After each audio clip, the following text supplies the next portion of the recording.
Good evening and welcome to the Hillside Club. For those who are joining us for the first time, the Hillside Club was founded in the late 19th century by a group of enterprising women who were determined to preserve the beauty of the Berkeley Hills.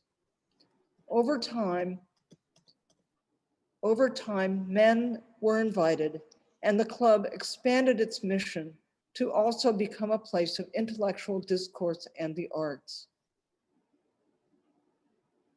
This program centers around the mosaics that are a prominent feature of St. Mark's Episcopal Church in Berkeley, which is my parish. Special thanks are due to St. Mark's parishioner Bob Kolenko, who photographed all the mosaics and wrote much of this history, and Leonard Johnson, our parish historian, contributor, and reviewer for the substantial document describing the iconography of the mosaics. The booklet project, The Mosaics of St. Mark's, which was the basis of this talk, was begun in the fall of 2015 and was completed in 2019 by the Mosaics Subcommittee at St. Mark's. This talk is also indebted to Susan Dinkelspiel Cerny, 1940 to 2016, Hillside Club member with her husband, Joe Cerny, a past Baja president and past chair of Berkeley's Landmarks Preservation Commission.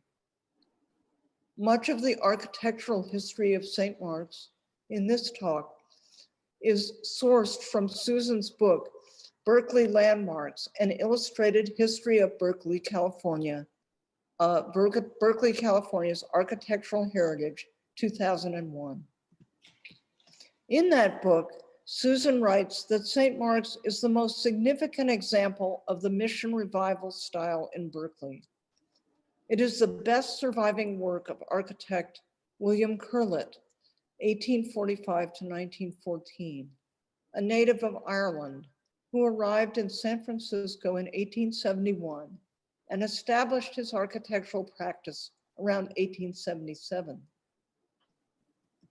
Its square-shaped, four-story bell tower at the corner of Bancroft and Ellsworth is the most prominent feature. It is ironic that Berkeley has an ordinance against the ringing of church bells. The Cal Campanile is on state property, giving us lovely carillon concerts. Next slide. Along Bancroft Way, east of the main bell tower, is an open one-story arcade resting on an arched colonnade that has a sloping roof, shed roof. Rising behind the arcade is the large three-story sanctuary. A second arcade connects the church to the parish house next door, which was added in 1912 and designed by Willis Polk. The arcades are a perfect design element to modify the mass and height of the sanctuary and to provide a pedestrian scale at the sidewalk. On the west side of the church, facing Ellsworth Street, the mission-styled gable of the main sanctuary remains a beautiful stained glass rose window attributed to Tiffany. Another bell tower on the southwest corner is only 2 stories tall, but also has a domed roof and a simple arched entrance. Here are 3 views of the stained glass rose window from inside St. Mark's.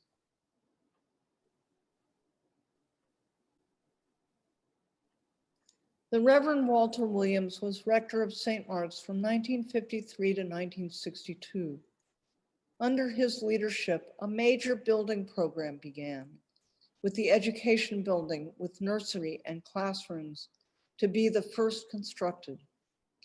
Williams commissioned the San Francisco artist and sculptor Ruth Cravath to put the mosaics on the walls of the new building, providing her with a book of Christian symbols for guidance.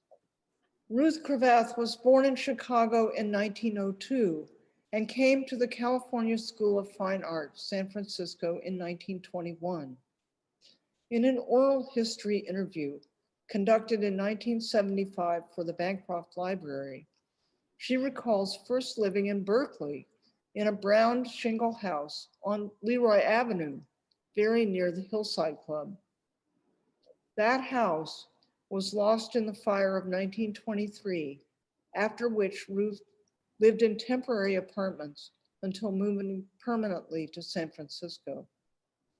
In San Francisco, she studied under sculptor Ralph Stackpole and herself taught sculpture for many years at the California School of Fine Arts. For 10 years, Ruth lived in a studio on Montgomery Street in San Francisco that had previously belonged to Stackpole and conveniently had a stone yard behind the house. These photos by Imogene Cunningham, a colleague of Ruth at the California School of Fine Arts, show Ruth at work in her studio and using a chain hoist to lift a heavy block. Ruth was primarily a sculptor, mainly in stone, but also produced a wide variety of works during her career, including garden and civic sculpture, portrait busts, and bas-reliefs, as well as lesser known easel works in oils, watercolors, and pastels. Among her most significant commissions were 3 sculptures for the court of the Pacific at Golden Gate International Exposition in 1939, and 3 bas-relief panels in San Francisco's Stock Exchange Lunch Club. But Cravath's best known public work is in the San Francisco Bay Area, must be her 27-foot tall cast concrete and steel reinforced statue of St. Francis that stood at the entrance of Candlestick Park from 1973 till 2015. The statue is currently in storage, awaiting a new location. Ruth designed the 68 mosaics of St. Mark's to fit door frames and window frames of the new education building, which would eventually be called Williams Hall, as a memorial to the Reverend Walter Williams, who died before the project was completed. She executed the mosaics during 1961 to 1964. In the oral history interview, she says, "I decided that since it was a Sunday school, religious symbols would be the suitable thing. And I also thought that we would use animals and bird symbols as much as we could. You know, children would relate to that, and use the human figure as little as possible." One of the first mosaics she executed was the window frame panel of a pelican feeding its young. The 3 floor-to-ceiling door frame panels are approximately 7 feet tall and about 2 feet wide, and made up of 8 separate mosaics. The first panel symbolizes the first days of creation. The center panel, with the tree of Jesse, is a bridge from the Old Testament to the New. The third takes us to the last days of Jesus' ministry on earth. Next slide. Additionally, there are 26 window frame mosaics in color and 38 window frame mosaics in blue and white. The window frame mosaics are all approximately 2 feet square and are each made of roughly 2,500 individual tiles, tesserae. Parishioner June Brown, who met Ruth during the execution of the mosaics, says that some 15 years or so after the installation of the mosaics in Williams Hall, the second floor outside walkway leaked. The repairman was careless and slopped liquid cement slurry on some of the mosaics. June and other volunteers came to repair the damage, and surprisingly, Ruth showed up unannounced to do what she could. They were, after all, her mosaics. In later years, Williams Hall was no longer used by St. Mark's, and it was rented to several children's schools, with the result that the mosaics were essentially out of sight to the parishioners. A hint of the blue and white mosaics on the second floor balcony can be seen in this photo.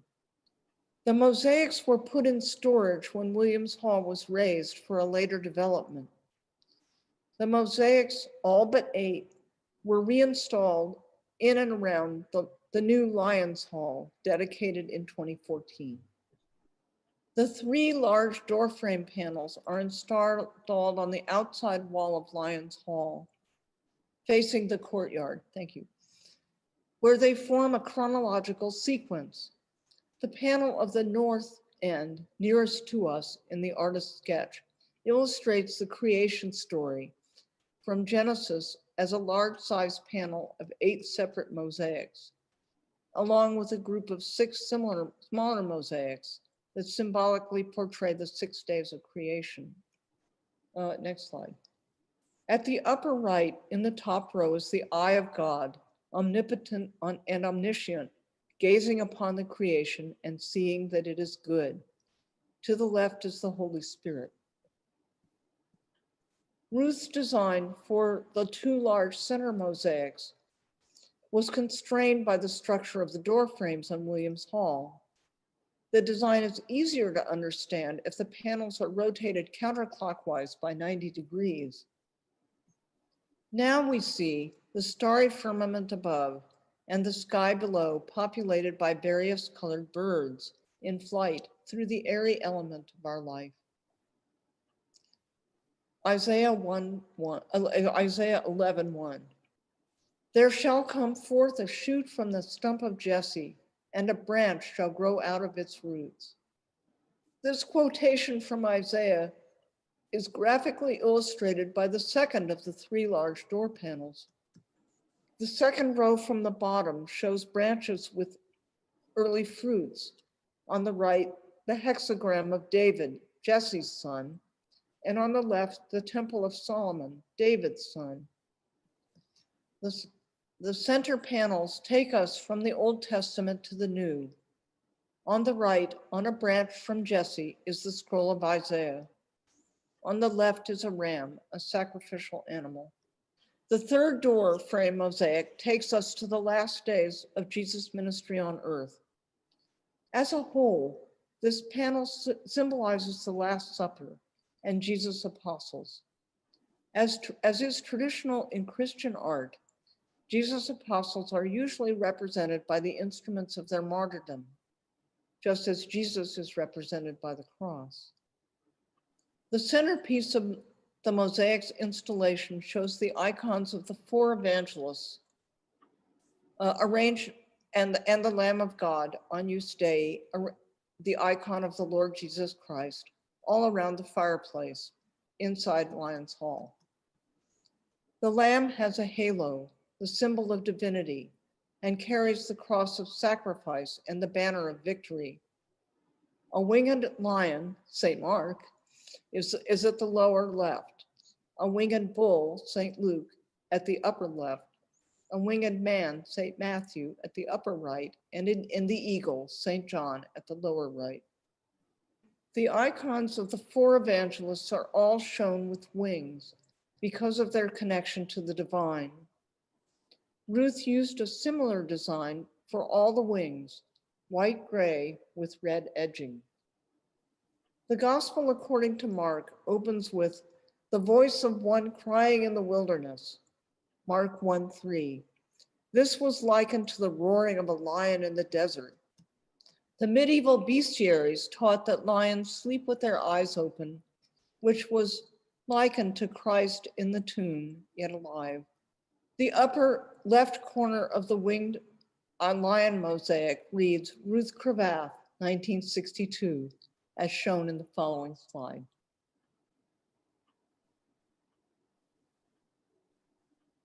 Ruth's mosaics often use plants and animals to symbolize the essential teachings of Christianity. Their symbolic meanings are mostly drawn from the medieval bestiaries and in writings from the Middle Ages and the Renaissance. For example, a less well-known Christian symbol is the pelican. According to medieval legend, when food is scarce, the mother pelican is said to pierce her breast to feed her young with her own blood. The bleeding pelican came to symbolize Christ's sacrifice and is also a symbol for the Eucharist, the Lord's Supper. The unicorn is taken to be a symbol of the incarnation of Christ, because it is said to become gentle at the approach of a virgin. Ruth Cravath executed a series of 9 mosaics to symbolize the fruits of the Spirit from Galatians 5:22 and 23.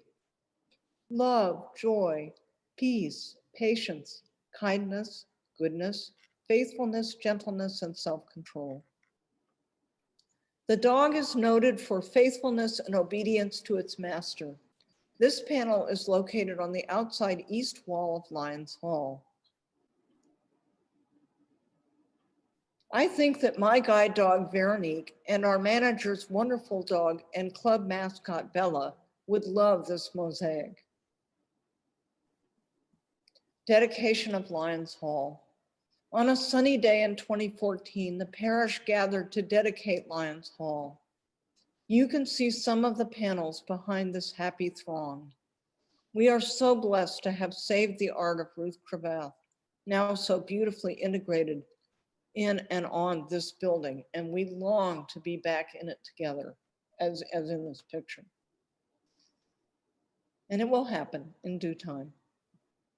The anagram design on this panel spells out Vivas in Deo, literally live in God, or more colloquially, God be with you.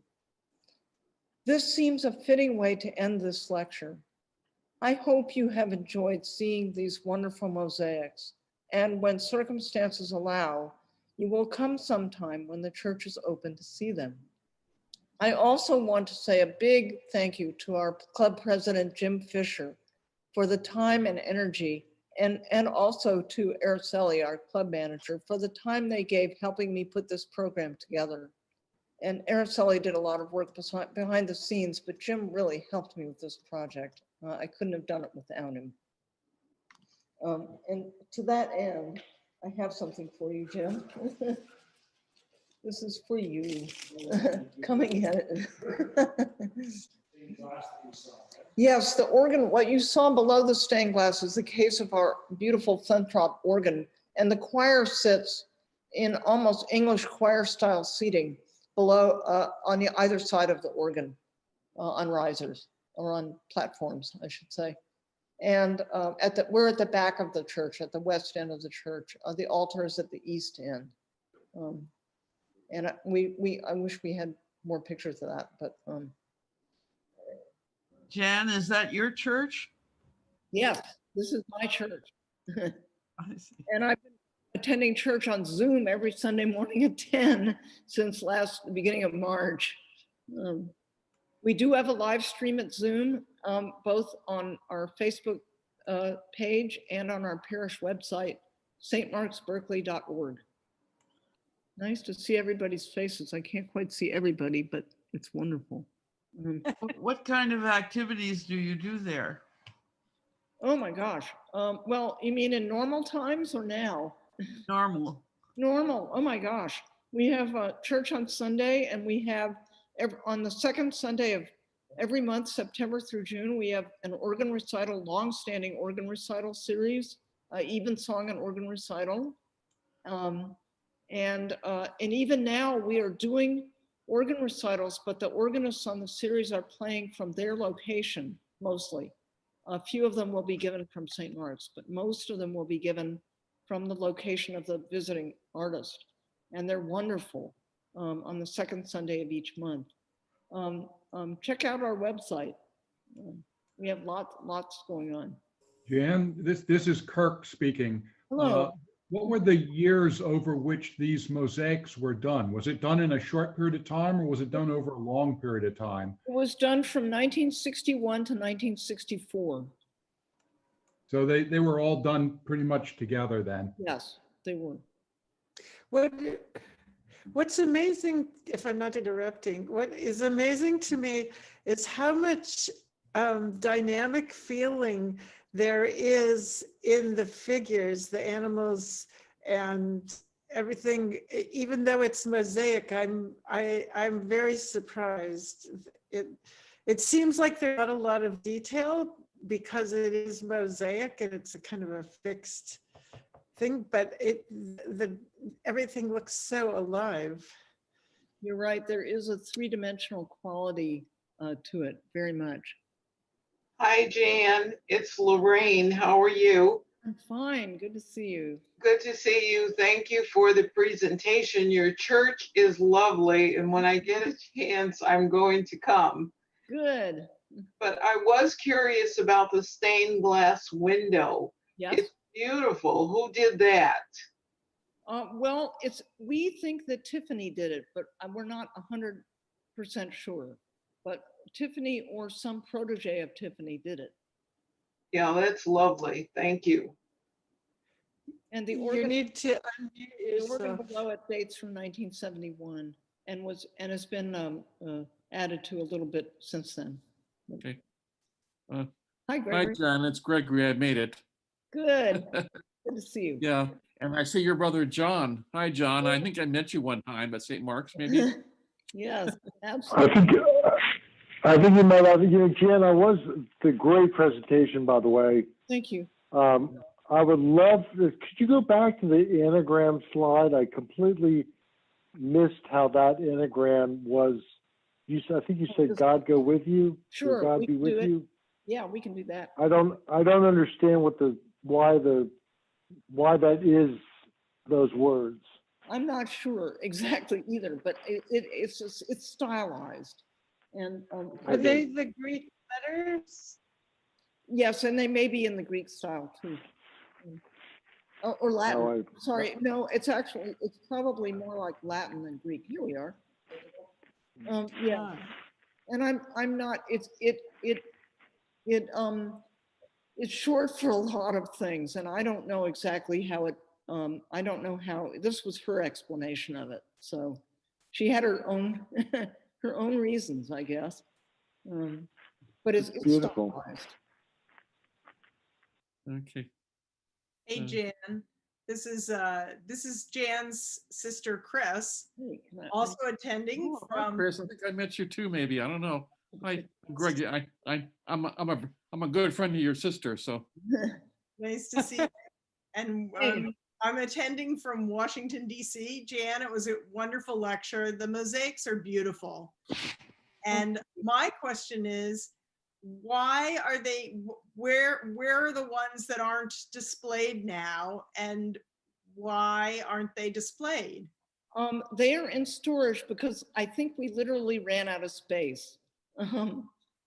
We use every inch of space that we could use, both outside and inside the hall, and we just kind of ran out of space.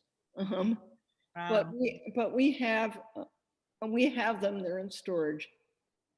And only one of all of those mosaics was damaged beyond repair. And we have all the rest of them. That's great. Really Maybe interesting. you. And John too. Hey, Jan, what other statue? Those could not have been the only statues. No, she did They other only- statues. That was just the most famous one. Oh, it was amazing. I mean, that was amazing statue. Yeah, it's huge. And I hope they really do find another place to display it sometime. It was at Candlestick Park. Why were they moved? They were, you mean the statue, the St. Yeah. Francis statue? It was moved because they raised Candlestick Park and they had to put it in storage. But I hope they'll find another place to put it. Jan, what's your backdrop? Are Oh, you, my backdrop is the fireplace at the Hillside Club. oh, well, of course I know that. Where all the fireside meetings take place. Nice. It's beautiful. Do they serve lunch there? Yeah. I'm directly across from Jan right now, which is why the echo happens when I speak. But if you imagine what Jan is looking at, she's looking at the lights behind me. Yes. And it's so beautiful. It really is. So, Jan, this is Jeannie talking again. Yeah. You mentioned the California School of Fine Arts. Is that referring to CCAC or something else? Good question. I don't know the answer. I think it's now called San Francisco Art Institute, but it's No, that's separate. That's completely separate. It's now called California School of the Arts, and it moved to San Francisco. Did they merge with the SF Institute? They may have. Yeah, they may have, I don't No, know. it's definitely not the California College for the Art. I do know that there was a land dispute at one point on the news. I saw it on the news a couple of years ago, and I don't know whatever happened about that. Because, you know, CCAC was up by College and Broadway for ages. California, let's see, what does it stand for? California College of Arts and Crafts. Yeah. And then at some point in the last 20 years or so, they changed their name to California School of the Arts and moved to San Francisco. But I didn't, the institute in SF was different unless they somehow merged. I don't know. Yeah, that I don't know. I'm a musician. What do I know? I don't know a whole lot of but I know that the California College of Arts and Crafts is separate. So what was the San Francisco or I'll paste this into if you take a look here. School of Fine Arts. It was renamed from San Francisco, from California College of Fine Arts, School of Fine Arts, excuse me, not college, California School of Fine Arts in 1925, I think. Oh, okay, so they were always separate. Huh. But this is separate from that art institute in San Francisco that is the real estate scam. That's something different. I can find. I told Jan one time, the genie again here, that I was in the San Francisco airport, somewhat lost in some new remodel part of it. And this person who was a volunteer to help lost people in the new parts of the airport found me. And he was a member at St. Mark's and was telling me all about it and recommending that I go there. Good evangelism. Good for her. Wow. Well, Jan, I need to go. I need to go to my next meeting, so. Okay, thank you for coming. Okay, nice seeing you, John and Christina. Nice seeing you again, and one day we can see each other in person. Who knows? That's right. Well, take care. Okay, thank you. Thank you, Jan. It was Take care of yourself. Thank you. Good. Thank you, Jan. Thank Bye. you. Are there any final questions for Jan? I'm welcome to keep it open as long as we'd like, but we do have a recording of the presentation for those, and I'll share that as well. I just another question. Did she make other mosaics? Good question. We don't know. I think that this was the only set that she made, but I can find out probably.